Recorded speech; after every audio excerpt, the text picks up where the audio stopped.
All right, and welcome to This Week in League De Nutz. I'm a couple of minutes late. Technology to blame. I fired up everything. I prepared. I had the Twitter feed going. I had everything ready. I set up. I'm just studying all my notes. Then boom, I go to click. Nothing. Anyway, I hope we're live. I hope we're sounding good. I hope everything's good on your end. And welcome to Week 7 of This Week in League De Nutz as we recap Week 6 and we preview the week ahead in what should be an excellent week in fantasy football. Of course, yours truly is excited as just about anyone. As I said a couple weeks ago in Week 5, you start to get a feel and an identity of what your team's all about. That creeps into Week 6. After last week, I think you start really realizing what I have. And now you start getting into the really thick weeds as we start hitting the bye weeks. Injuries are going to start happening. It's been a very, very clean fantasy football season thus far. Not too many major injuries. Nothing that has seemed to derail any of our respective squads yet. But it is the National Football League, and reality does become fantasy as we plod along the weeks. Now, I thought about things and how I wanted to start this week's show. I've got my notes, as I said. I'm going to review Week 6, go over Week 7. But I want to address the elephant in the room. And I sort of did it last week. It was a bit of an appetizer, okay? When I was working radio, I had a program director who once said to me, when you do your sports cast, your 2020s, I want you to end with the crescendo finish. Meaning, I want you to save the best story for last. I didn't like that because I said when you listen to a 2020, you want to hear the best thing first. You don't know if they're going to make it through the first 2 minutes, the first 20 seconds. After that, you got another minute and 40 seconds to fill. So my point is, I don't know if they make it through the first 2 minutes, but they're going to listen to the juiciest headline first, and that's going to draw your listeners in. So what I did was I never did it. They said a consultant came in and said, for a better sports flash or a 2020 update, save the best for last. I said, okay. I never did it, never heard a word about it. I figured I didn't like that style. So with that said, I was thinking, should I save what I want to get out in a little bit or a new little segment here for This Week in League De Nutz? Should I save it for the end? They said, no, I don't like the crescendo finish. So I'm going to call this the Commissioner's Corner. And I'm going to start right now with the Commissioner's Corner and give you the crescendo start because that's how we roll. And this week in League De Nutz with your commissioner, Matt Levine. Welcome to League De Nutz headquarters in Fort Lauderdale, Florida. So good to be with you. Now, last week I kind of addressed it. Just set your lineup. You sit down, you take a dump, get your phone out. What else you do? Set your lineup. Find a way to set your lineup. There's no excuse. Okay? This isn't 2006. It's not 2012. Not even 2014. 2018. Technology is at every reach. Unless maybe you're on the North Pole, somewhere hanging around the Amazon, and there's just no connection. But technology is right there at our fingertips at every corner. So set your lineups. With that said, in the Commissioner's Corner, I'm going to tell you about one of the most difficult things this week about being a commissioner. Next week, I'll tell you another thing. And that is the lineup. And you tiptoe that kind of that dance. You don't want to be rude. You don't want to be too abrasive. You don't want to be a dick. But there comes a point in time where you got to put your foot down during every season with someone in the league. And last week it was 2 guys who didn't set their lineup. Okay? One of them I talked about, and he beat me. Go figure. I'm going to get into that. And I actually heard why he didn't set his lineup. I have the email right here, so I'll share it with you. Like I said, I'm not trying to be a dick, but I think it's kind of funny if I can pull it up and find it. While I look for it, I will find it. Now, Lights Kamara Action was the other guy. Clark Kent was the other one. And again, I'm not trying to call anyone out, but I'm like, dude, set the lineup. I just don't get it nowadays and age. And I know everyone has things happen in life and there are emergencies and this, that, and the other thing. But, and I know I'm coming in hot like Angelina against JWoww. By the way, look at the ESPN site. There is a new poll out there. A little reference, a little segue right there to Jersey Shorecast. Check it out. Go vote. I did. 11 more votes left. Let's see who you select. But I did hear from Clark Kent, who beat me, so it doesn't matter who he started. He sat 2 running backs, and he still won. I reminded him with an email to set his lineup because Jay Ajayi and Mark Ingram, I believe was the other one in there. And he said, thanks. I was in Hawaii because I was like, please set your lineup. I know you're busy, something like that. I appreciate it. Thanks. I was in Hawaii, went down to the bar, and the game was already night games that start at 2:30 over here. So I wasn't thinking about football yet. You know, that last sentence, when I see that last sentence, I think of a couple of things. I think of Robert De Niro's face in what do you call it? In Goodfellas. And when Joe Pesci, when he goes, go get your Tommy, go get your shine box. And then he leaves and goes crazy and comes back. You know what happened. But he goes to Robert De Niro. Oh, what's that guy's name? You know, the guy. Anyway, whatever. Got the mustache. He goes to Robert De Niro. I wasn't trying to be disrespectful on Robert De Niro. I can't do a good De Niro, but he's like, kind of. And I kind of think like that. Was he being a little disrespectful? I am the commissioner. We're all adults. This is a big-time league. This is major leagues. I don't think he meant any harm. Everyone goes on vacation, but please set your lineup. Okay? That's what I have to say about that. We'll talk more about it, and that was this week's Commissioner's Corner, where I have to deal with the lineup issue at least one time a year. And again, not trying to be an a-hole, but get in touch with me. Reach out to me. I can do it for you. Anyone in the league, reach out to anyone in the league. We can do it for you. Let's move on, though, and we'll touch on that a little bit more. I have some other points I want to make about that. But you know what? When you don't set the lineup, it also reminds me I'm on a movie path tonight. But another great line I just thought of is Paulie says in Rocky 3, "Hey, you bunch of Stoino bums! Good people trying to sleep out there," as he tells all of South Central Los Angeles.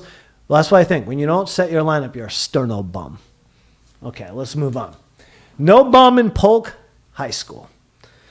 Over Yonkers last week, the score 178-95. Polk leads off. Why? Because he's 6-0 on the season. Pretty amazing. Meanwhile, Yonkers 3-3. Now, as of Sunday night, I got some pretty aggressive text messages.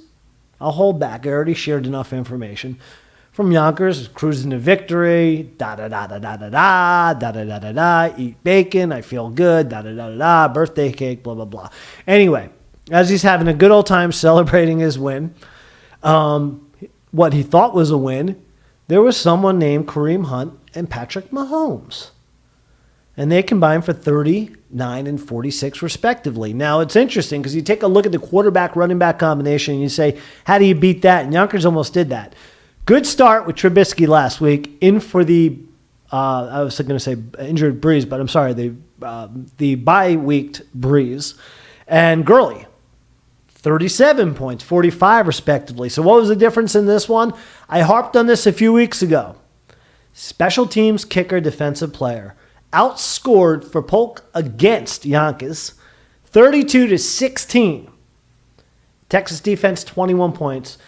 Polk looking good. I would say with a win this week, right? You got 7 weeks to go. Win this week, they go to 7-0. They're up by 4 games in the division, and it's pretty much put in the books as they clinch a playoff berth. Unofficially, officially, right? I did go to Arizona State University. Go Sun Devils, but I saved math. My crescendo finish was math for last, and I took like dumb math. So I'm not good with magic numbers. Anyway, dumb math. Anyway, Sheriff cuffs Keldar. Final in that one, 166-157. 2-4 now for both teams, but don't worry, Keldar, you're like me. I'm 2-4. Yonkers 3-3. We're in the Haganah. It's all good. Jimmy Graham, the difference maker. Keldar down by 2 points going into Monday. Jimmy Graham against the Packers defense. Graham goes off finally. It looked like he felt like an Aaron Rodgers tight end. 27 points. That was a difference. Interestingly enough, Trey Burke is one of those Keldar guys that only us filthy food-eating humans could really understand. 12 points for him. He's averaging about 10, which isn't bad this year. I said last week, the top-tiered tight ends, 20 to 30 a game, there's only about 5 of them in football. The rest are in that lower rung, and 10 is as good as 15 to 18 on most years. That makes sense. But he loves Trey Burke. Also, kind of a weird vibe there with his receivers. Also, Keldar guys. Chris Carson, Keelan Cole. Those are Keldar guys. What can you say? It's interesting. He's got an interesting receiving corps. There's no doubt about it. Saquon on your team, you've got a chance. The Giants don't, but your fantasy football team does. Okay.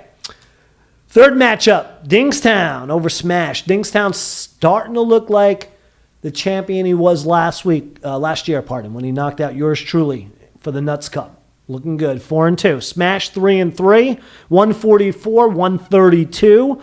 Robert Woods on the bench, off the bench, on the bench, off the bench. 30 points. Great start because you had Golden Tate. You had Michael Thomas. Golden Tate has heard so many. The Golden Showers jokes have had to be endless, even though he's a big-time jock. Michael Thomas and Cooper Kupp, who's always hurt. Woods steps in for all 3, 2.5 with Kupp going down. Puts up 30. He's left Woods on the bench before with over 30 points. This time Woods, the difference maker. Meanwhile, talked about Smash's receivers, and I'll touch on that in the previews because he's taking on moi this weekend. Anua, Cooper, Brown. I told you I was in dumb math, but I think I can do this one. Anua, -1. Amani Cooper, who's on the trade block. Another Gruden specialty / casualty / John Brown, 4. So you got -1, 0, and 4 gives you 3. Right in back of me, there's a degree. I think. By the way, I got a candle going, so it's getting a little romantic on this week in Nuts. And League De Nutz. Okay, so that's a difference right there. Those funky receivers. But good news is, and I'll touch on this, T.Y. is coming back this week for Smash. Fourth matchup of the week that I'll highlight, 2 and 4, feeling groovy. They lose to 4-2 Merminators. 191, 144. Merminators looking fantastic. As the rookie, we'll find out, though, about life in the bye week, as Antonio and Roethlisberger will take a seat this week. Last week, 56 points by Tyreek Hill. That's really the difference right there, right? Also said last week that it would be Cohen, David Johnson. Winner of that matchup wins the game. Johnson wins 23-12. So I did say something right. Lights, Kamara, action. 4-2. Is the record after the victory by Loopy, 148-128. Hard-fought victory for Loopy, but Lights, Kamara, action. Get that lineup in because last week you left 73 points on the bench to Loopy's 46. Handwriting is just terrible. 46. Okay, so there's a big difference there, 73-46. You play one of those guys, and I think Marquise Goodwin was one of those players that could have been a difference maker with some flip-flopping of the lineups. Loopy had Brady, 28, Alshon, 27. Like I said, he earned the victory. Lights, Kamara, action. We're looking for a little Action Jackson from you, kid. Finally, Clark Kent over me. 163-130. I beat up on Clark Kent. Got the Mai Tai excuse. Okay. No running backs. Fine. He wins. And I feel terrible. I'm 2-4, but I'm in the Haganah. And I just don't know what to say about last week's loss. Okay, let's go into week 7. But first, a couple of highlights as we transition and we shift gears. Oh, there's one of the lights that actually does go off. That's kind of weird as I say highlights. Anyway, we can go on with just one light, right? Let's do that. So let's give you some highlights and things we got to talk about. Money, send it. Address, I keep saying I'll email it, and I think I forget to, but I can give you my address for the 1 zillionth time, and I'll email it after the show if I remember, which I say every week. But anyway, you got to get the money in. For $120, that's the fee this year. Basically, you pool up the $120 not getting into math anymore. You times it by 12. 65% goes, the winning pot goes to the winner, 35 to the runner-up, and take out like 50, 60 bucks to buy the Nutz Cup and have it shipped and engraved and all that stuff. So that's where your money goes. And the winners and the runner-up, or the winner and the runner-up, you know they want to get their ducats as fast as possible. So please do get your checks in. What else? The poll, I mentioned that. Get the poll in, get the votes in. Couple things.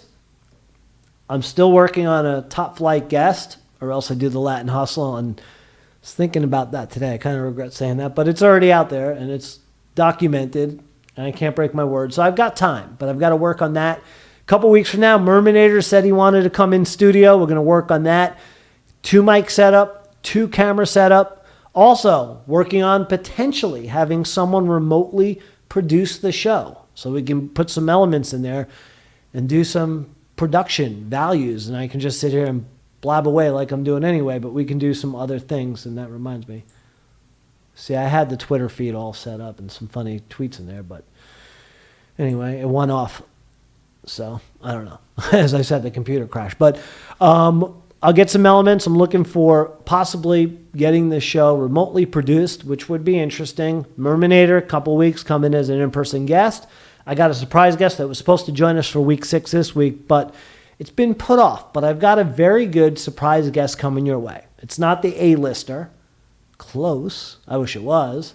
It's not going to get me out of the Latin Hustle, but it's going to be fun, and it's going to, how should I say it, enlighten the show in a whole different way. It's going to be a good time, I'm telling you. And I'll also look to see if I can get maybe a few of you guys, because I got 4 links to their WebEx links, and you guys, I can pull you up on a camera, on the phone or on Skype or whatever, figure it out. But I'll try to get, if you guys want to come on the show and you want to volunteer, I can do that. I'll try to figure out some phone calls too. Not always a perfect science. So those are some news and notes. Tomorrow night, Cardinals and Broncos, which should be kind of weird, as that's going to kick off week 7, and I'm looking forward to it. Like I said in the beginning of the show, this is when we start getting into the deeper end. You start feeling your team out more than ever. Injuries, buys. And you know, another point before I get into this, I was talking to Keldar, we were texting about this. You know, I said to him, he brought it up, that the waiver wire has not been good this year. It's been amazing, and I thought it was only me. And it's just not fruitful. That's what I said. It doesn't seem like you have those gems. And I know maybe the word is it's not. There's no sense of desperation, at least on my end, to go to the waiver wire and be like, I missed out on someone. I just don't feel it this year, and that's with every single position. Maybe that goes back to, you know, maybe not that major injury across the board throughout the AFC with multiple teams, the NFC. Just, I don't know. The waiver wire feels like it's lacking. But it is week 7, and maybe it's just that's the way it's going, the ebbs and flows of the 2018 season. So, heading into week 7, as we wrap up 6, let's take a look at the matchups. Big one coming. Last week, Smash and Dingstown battled it out for division leadership. We have 2 more division leaders. Shoreham Drive East, Frilly Roper going to go at it. Dingstown, a 4-point favorite, early on over Polk. You talk about big time in this one. Look at these matchups. No buys in this one are going to affect it. Mahomes, Goff. Wow. Hunt, McCaffrey. There you go. This one's definitely worthy of a 4-point favorite. I'll tell you what, I won against Polk last week. I just cannot see the perfection keeping up. So I'm going to go Dingstown to cover, -4. Smash U against yours truly. Since last week, I had 2 players not start. I get to pick my own game this week. I deserve that after losing. I'm a 6.7 favorite, so we'll round it off to 7. Told you I can do math, ASU style. 2-4 Nutz. 3-3 Smash U. Talked about the Smash U wide receivers. TY is going to be a lift. This game, though, comes down to not only does Smash have some funky receivers, he's got some funky running backs. Good ones, though. I mean, really good ones. Breida, Ezekiel, Gordon. Okay, I'm going to have a tough task because here's what I got. 2 piles of you-know-what. 2 Browns, and I've got 2 Tennessee Titans who've done nothing. 2 piles of Derrick Henry has done nothing. Lewis has been a complete disappointment despite the near dozen-point game average. I've got Duke, part of last year's runner-up team, and I think many teams before that. I've got Carlos Hyde, who is Oyo Komava for me, as I call him, is one of my favorites. But he's been a little off lately, and the Browns are up, Browns are down, Browns all around. They're the Cleveland Browns. What can you say? So I've got those 4 to choose from, and I picked up Barber from Tampa Bay off the wire, and I've got Davis from the Seahawks is out this week. So it's going to be very interesting to see if I can beat those 3 running backs. Despite the funky matchups with the receivers, I've got some good ones, but the running backs have been inconsistent, hence my 2-4 record. But I think I'm going to hang, and of course I'm going to beat them. So I take yours truly with the 6.5. I win by 10 over Smash. Sheriff's going to take on the Mermanators, a 40-point favorite early on. 2-4 Sheriff, 4-2 Mermanators. Lots of buys this week for Sheriff. You've got Graham, Gordy, Connor, all on buys. Roethlisberger, Brown, as I mentioned earlier, on a bye for the Mermanators. We'll see how much the bye weeks affect this one, but I don't think there's any way Mermanators win by 40 over Sheriff. He's savvy enough to plug and play and fill gaps. So I think in this one, it's a close one. And you know what? Sheriff's due. So I'm going to take Sheriff over Mermanators to cover by 40 with the win. Okay. Next up, we got the lineup bowl.